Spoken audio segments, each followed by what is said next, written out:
Well, can you believe it? CBC's Dragon's Den is about to end its 20th season.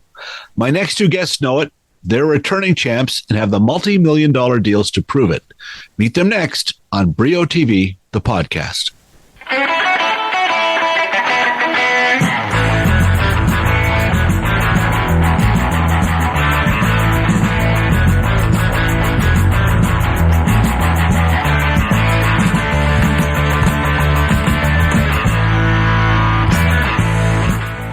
Starting out in her basement apartment and encouraged by her grandmother, Tara Bosch was determined to find a recipe for making healthier versions of her favorite snacks.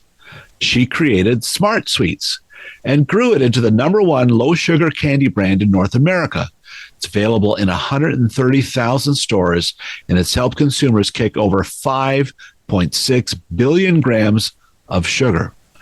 Her big break came in 2016 when, as only a 22-year-old, Bosch pitched her product to Dragon's Den. Only 3 years later, she sold SmartSweets for a jaw-dropping $360 million, making her a multimillionaire before the age of 30. Please welcome, from Surrey, BC, Tara Bosch. Thank you again for doing this, Tara. And I'll just set it up. You know, this is a remarkable story. You're coming back, of course, to the Dragon's Den, the scene of the crime 10 years ago, where all of this went so spectacularly well for you. And just reading their synopses, you were only 22, I believe, when you pitched your SmartSweets in 2016. And my goodness, 3 years later, you sold SmartSweets for $360 million. That's incredible. So congratulations to you on all your success. Aw, thank you so much. Thanks for the kind words. It was a journey that I felt very grateful to be on. And looking back at it, it was definitely a whirlwind. I bet it must have been. So let's just walk me through those your roots, the start of your success. I understand in reading some of the notes that when you first started to develop these things, you were kind of inspired by a grandmother. You were experimenting in your kitchen, and is that where it all began for you? Yeah, exactly. I loved candy growing up, but didn't love all the excess sugar and how it made me feel about myself. And so I stopped eating it until many years later, when I began to have a healthier relationship with food. I had a conversation with my grandmother, and she shared with me that she regretted having so much sugar over the years, which surprised me because we loved enjoying candy and all the things together. So it really was a pause moment where I asked myself, wow, like you can go through your whole life feeling bad about yourself because of what you're putting in your body. And that really led to this exploration into excess sugar consumption, how it's impacting us as a society. And then coupled with, well, why can't you feel good about having candy every day? So that really sparked the mission to kick sugar and keep candy, with the thought being, if we can kick sugar out of the candy aisle, which is the most sugar-packed aisle in the grocery store, it makes a much larger statement about why is there so much added sugar in our foods today. Yeah, I think back to my own childhood many, many years ago, and the snacks, the crazy snacks we would eat were just packed with sugar. They literally had candy cigarettes, with Popeye's face on the front. You could get all kinds of wax lips and different goofy things, jawbreakers, and none of it was very good for you. But when you were a kid, you didn't know or care. You just collected the bubblegum cards and ate the gum. So good for you for having this consciousness of what you were doing by eating so much sugar. I'm paying for it now. I have to be very careful. I'm almost this close, to having to be medicated for diabetes. And so I'm fascinated by how you were able to concoct these snacks that look so appealing. You got these great gummy fish covered in what looks like chocolate. I want to eat those. So it's great that you were able to combine the fun of snacks with the great health benefits, right?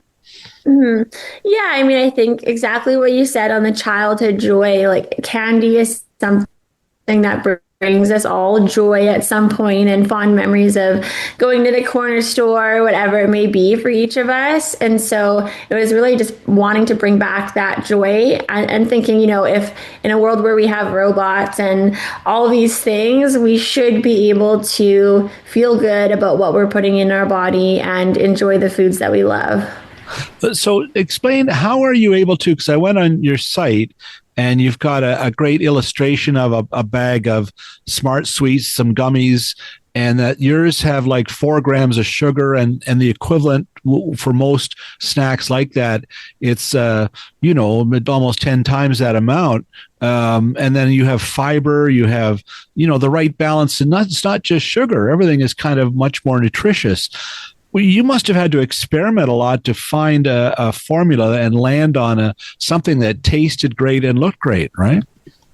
Yeah, I mean, early on, the blessing of Google. Now we have ChatGPT and all these things, but when I was building, it was Google, and it was just the blessing of having a wealth of information at your fingertips, really. So I looked at the food science journals and read all about candy making and this concept called the bliss point, which manufacturers use, which is how much fat, sugar, and salt is the optimal combination to make a food as addicting as possible, oftentimes targeted at kids. And so I learned just how intentional the food industry really makes creating these foods that we grow up with and then are addicted to for the rest of our lives.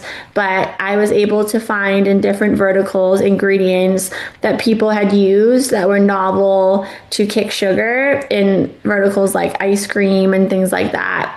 So started experimenting in my basement sweet kitchen. Huh, that's fantastic. But I just, there was a lot of tasting involved, I would get, I guess, right? A lot of tasting, a lot of spitting it out too, and being like, "That's not it." Did you share your recipes with family and friends on route to the right pattern? I think in the beginning, I mean, I made the decision to drop out of college right away. And I kind of just hunkered down in my kitchen. I told my grandmother, and for her generation, I mean, going and having the gift of going to university was such a blessing. And so she couldn't fathom why I would choose to throw that away to make candy in my kitchen. She thought I was going crazy. So I really just hunkered down between me and my 4 walls until I had kind of like a viable product that I felt like was worth trialing with people. Well, your grandmother must have gotten over her reluctance for you leaving school pretty quick. I mean, it seems to have worked out very well. Full Circle Dragon, Tara Bosch. We'll be right back after this message.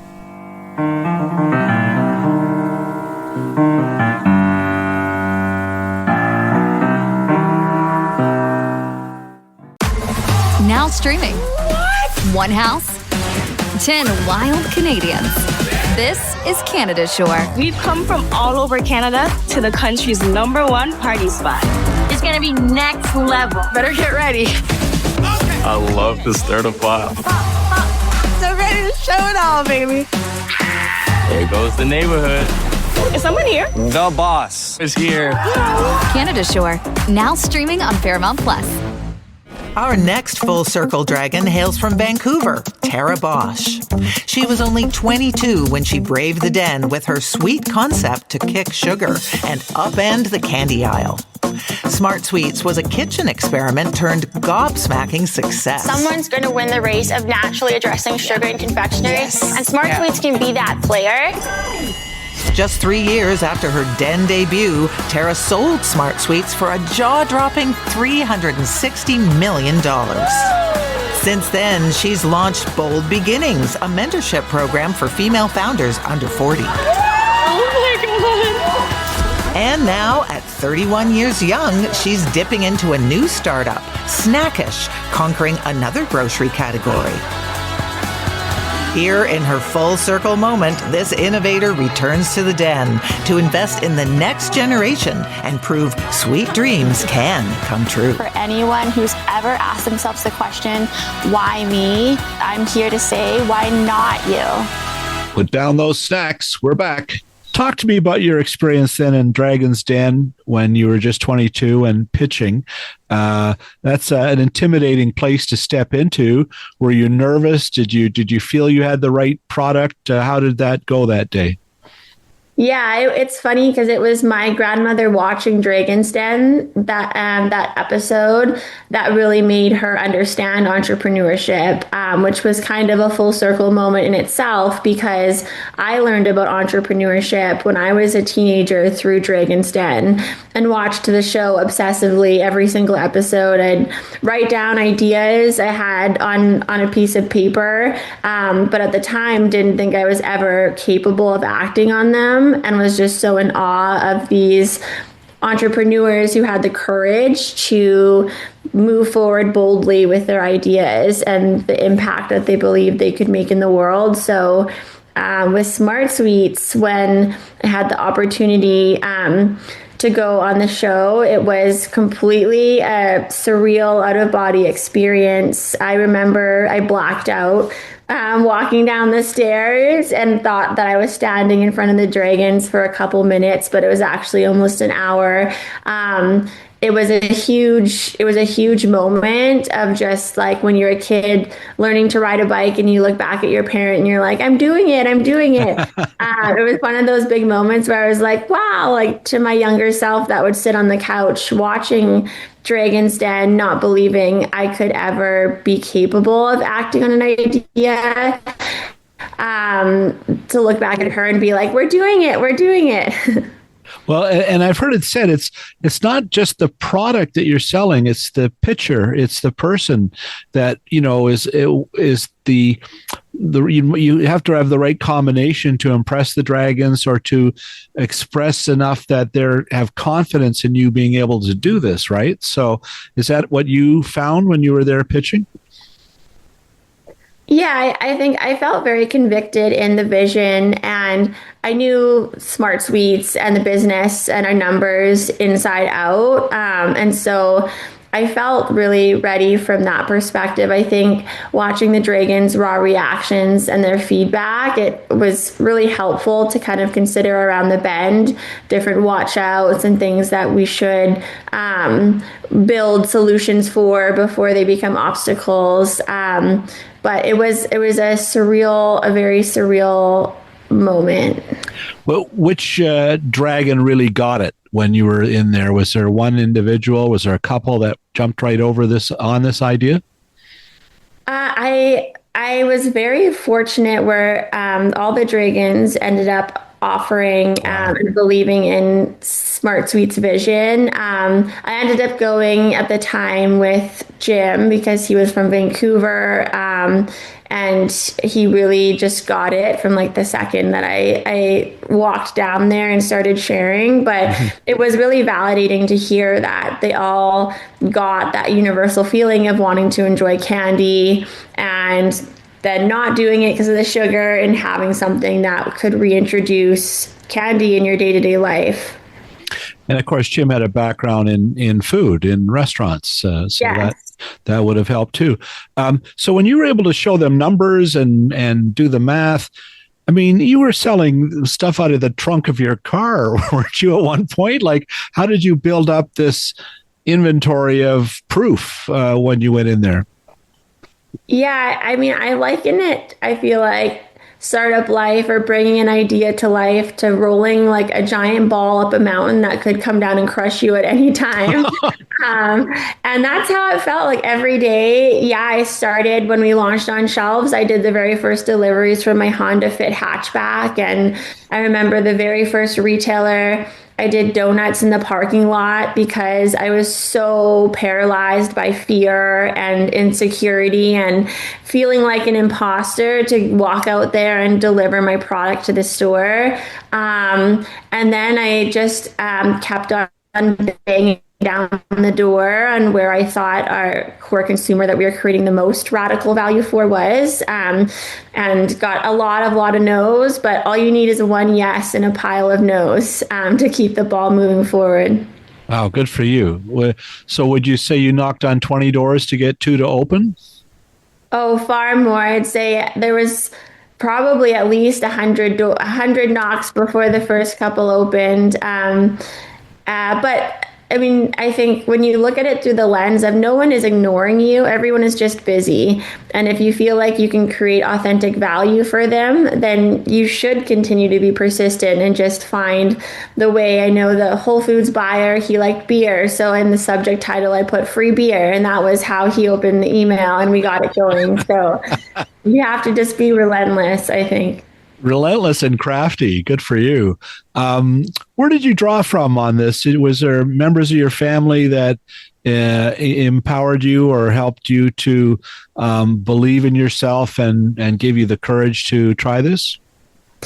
Yeah, I think for me, my parents, my dad was a bus driver and my mom was a stay-at-home mom. And so I didn't see entrepreneurship growing up or really experience that at all. But my grandmother was a really strong figure in my life. And I learned a lot about her journey where she grew up in Germany and had to flee during the war and flee to Switzerland and then built a life for herself there and came to Canada by herself and had all of these obstacles and had to go through so much just for me to have the fortune of being born in Canada and really having all these opportunities at my fingertips. And so I think I felt a deep sense of gratitude to my grandmother that, like I owe it to her to follow my heart whispers and to have the courage to act on an idea that I feel like could create positive impact in the world because she went through so much just for me to have the fortune of living in this country. Wow. Well, that's a great story. And I've read there's a quote from CNBC that they said launching a company at such a young age taught her that anything is possible in life. Does that ring true to you? Did they get it? Absolutely. I mean, I think it's so cool that everything normalizes. And so what feels big and like hairy and scary, it all normalizes. And once you start to see the proof points of that, it validates in your mind, like, wow, there is no limits to what I can create. It's only the limits I set for myself in my mind. And so, whether that was at first, I remember being like, when we do $1 million in sales, that's going to feel like we're really having traction. And we did 1 million. And then it's like, okay, when we do 10 million, then 50 million, then 100 million, and everything just normalizes. And then when you're doing 100 million, you're like, okay, 1 billion feels like the next realistic goal. But it's really powerful, I think, and is a great leveler for the fear that comes up when you're thinking big and the doubts or insecurities we can tell ourselves. Yeah, that's fantastic. And I've read here too that SmartSweets is the #1 low sugar candy brand in North America, and that you've helped consumers kick, and maybe this is even higher now, over 5.6 billion grams of sugar. It's not only just what you're able to accomplish for yourself, but for others, which is very impressive, right?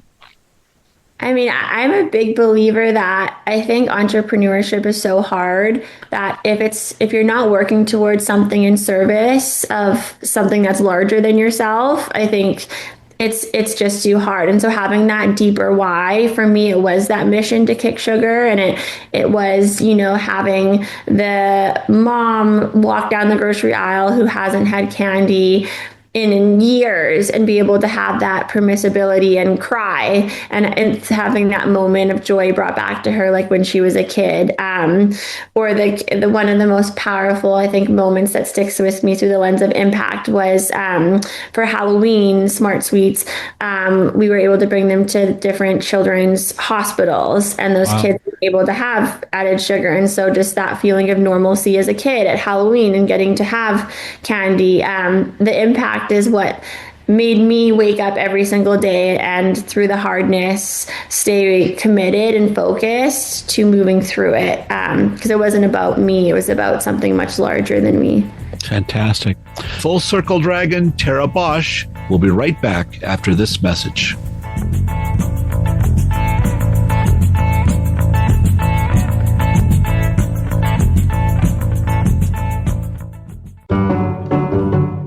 time once again to check in with Emily Gagne. Emily, I hear there's something coming up on Hollywood Sweet. Tell me the name of this new show. It's called The Listeners, Bill. Oh, see, that's why I heard about it. Oh, yeah, you should hear about it because it is a sensational show, 6-part series from the UK. This is the first time it's going to be seen in Canada, and it is about a group of people that hear this mysterious sound that other people can't hear. And why is that? They have to find out. Okay, well, we'll look for that. Also, what kind of movies you got coming up? I know Hollywood Sweet always got great films. Well, it's Black History Month, so we like to celebrate iconic contributions to film by Black folks. So we've got, some Spike Lee classics like School Days and The Inside Man, but also some modern favorites like The Woman King. So there it is, folks. Everything coming up on Hollywood Sweet in February. Thanks a lot, Emily. Thanks, Bill.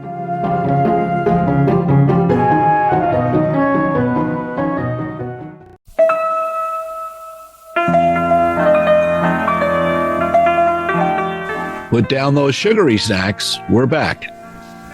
And it sounds like you had this success at such a young age, but often you read people have a flop early and that drives them or helps them to push them on. I don't know if you had time to have that, but was there a setback early on that maybe made you really double down and try harder? Oh gosh, with SmartSweets, it was, I think, when you zoom out, it seems like an incredible growth story, and it was. But in the day-to-day, there was fire fighting every single day and things flying hard and fast that were coming our way every day. Before SmartSweets, I had a different startup called Decaled Out, and that was the first idea I ever had the courage to act on. It was vinyl and chalkboard wall decals for renters. And it was my first experience working with manufacturing. I was living with my grandmother and had all our inventory in her apartment. And that idea failed. And so that was for sure a flop for me. And Tara, I'm sorry, just explain that again. These were... Yeah, they were chalkboard and vinyl wall decals. So for students or people who rent that didn't want to damage their walls, it was a way to decorate your walls with chalkboard designs and whiteboard designs that were peel and stick. Okay, got it. And that didn't take off. It did not. And it was the biggest blessing because it gave me the nuggets of knowledge I needed for my next idea. How old were you when you were doing those? At that time, I was 19. Okay. Oh, my goodness. That's fantastic. I think I was playing ball hockey under the roof of the Etobicoke Collegiate School when I was 19. That's amazing. Yeah. Now, and the idea, too, of selling snacks out of your trunk. It doesn't, like, I've bought sneakers out of trunks and California beach and stuff, but snacks, like, how did that go? People would just gather round and you had a trunk full of goodies? It was just a means of necessity in the beginning of just needing to get the retailers their orders. I had the master boxes, so the boxes in cardboard boxes taped up, and then I would walk into the retailers and deliver them, and then we got a garage that we rented shortly thereafter and started filling up the garage, and then shortly thereafter realized that us hand packing these boxes till midnight every day was not going to be a viable solution. So we found a fulfillment partner pretty quickly. And when you got the advice from Jim and the other dragons, what was the most valuable thing that you learned from them? Yeah, I think it was really seeing their raw feedback and their raw instincts. One of the key pieces of advice that really stayed with me and that I applied right after the show, the gummies at the time were harder and chewier, much chewier than traditional candy. And it really helped to highlight for me that the gap was too large between what traditional sugar candy tasted like and SmartSweets. And so it really gave me the kind of foresight to expedite R&D and to really get the recipe closer and the manufacturing process closer to better mimic traditional candy. So shortly after the show, we did a rebrand with the evolved product in it. And I really credit that to what really hockey sticked SmartSweets. That's great. I mean, they use gummies now to dispense all kinds of things, right? It's true. When I was recipe testing in my kitchen, my landlords thought I was making weed gummies in the basement because the cook point's so high it would smoke up, and they didn't believe me when I said I was just making low sugar candy. Well, maybe someday there's a product extension there for you. Yeah, you never know. Super SmartSweets. Now, talk to me too about this returning to the den. I presume you've already shot these episodes. You and a few others who have had this great success. How did that go? What will people see on these episodes that are coming up? Yeah.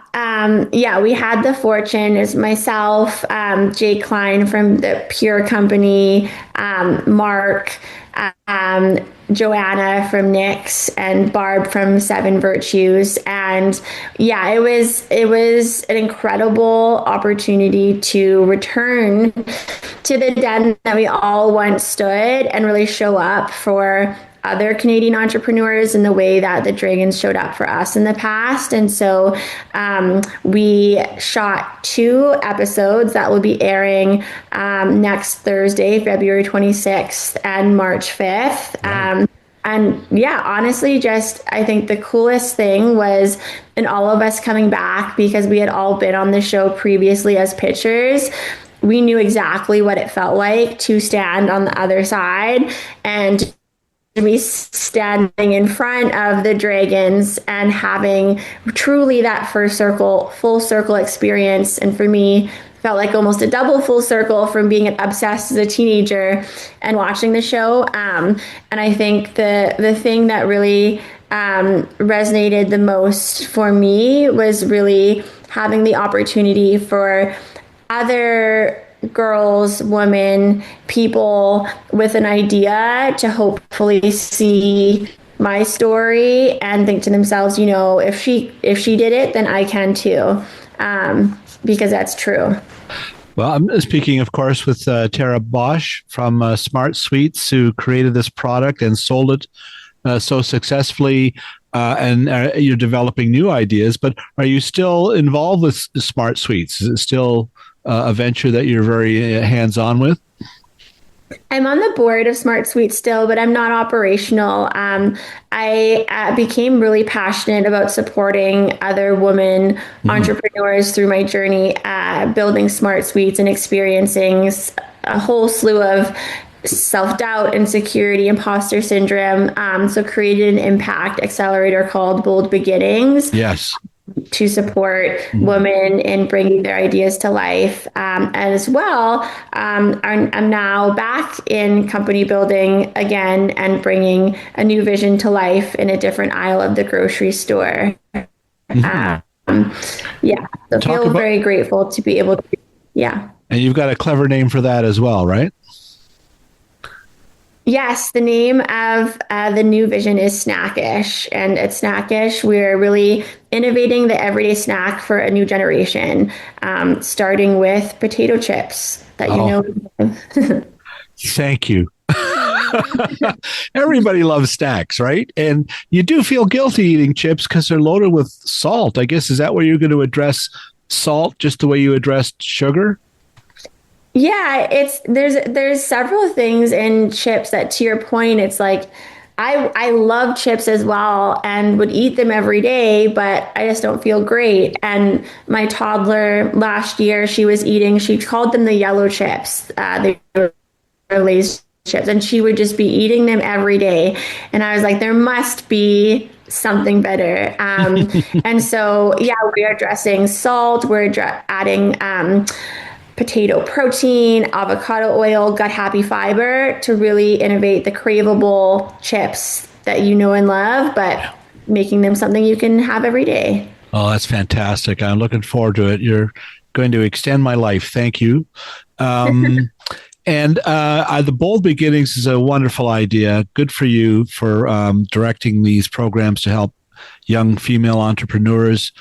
I've got a name for that business, though. I don't know. You probably maybe already thought of this. I think you should call it Bosch Ladies. Right? I mean, when you write the book about all this success, there you are. That's my 2 cents.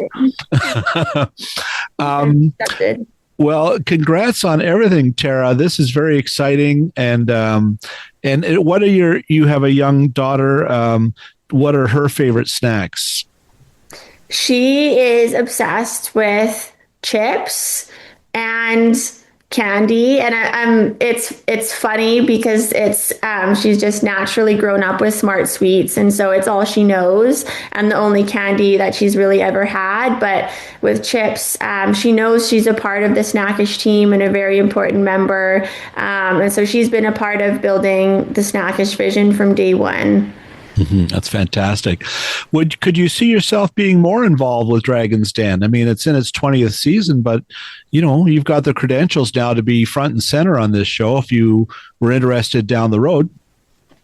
I mean, I'm always honored, I think, to be in service of wherever the universe guides me and where I can create the most impact. And so absolutely, that would be a dream for sure, to be able to continue to show up for other Canadian entrepreneurs in that way. So yeah, absolutely. We'll see where the world unfolds. That's fantastic. Are you a fan of other TV shows? Are there competition shows or anything like that you always watch? I mean, it sounds cliche, but still to this day, the shows that I binge watch the most are really Dragon's Den, Shark Tank, and my toddler's shows that she watches in the morning. And so Bluey, things like that have also become, I like documentaries as well when I can find the time. That's great. Pretty exciting to have a youngster at home. I have a grandson now who's 2, and it changes everything, doesn't it? You get to rediscover the joy in a lot of things, and so you must be having a great time now. So congratulations on all your success. Congratulations to you as well. That's, I imagine, a very special time having a little one running around and having a lens as a grandfather now. He's pretty cool. He loves cars. He usually has a car in each hand. That seems to be his thing. But it's certainly a lot of fun. And thanks for helping him and that generation snack a lot more healthy than I certainly did when I was their age. Absolutely. Always trying to just be in service of where I can create impact. So, yeah. All right. Thank you very much, Tara, for your time. Looking forward to seeing those shows on February 26th and March the 5th. Yeah, on Dragon's Den. 2 special shows bringing the end of the 20th season. So pretty exciting. Good for you. Yeah. Thank you so much, Bill. Okay. Take care, Tara.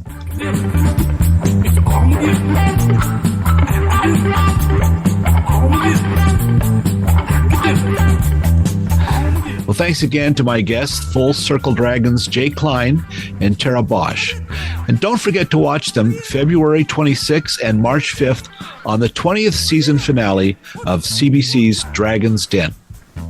Thanks as always to Phil Hong for dragging both the audio and video version of this podcast through the editing machine. You get it, dragging them through the editing machine. Also, kudos to BJ Del Conte, Paul Boudra, and Stephen Dudley for the music heard on these podcasts. And finally, thanks to you, listener. If you like what you heard, please spread the word.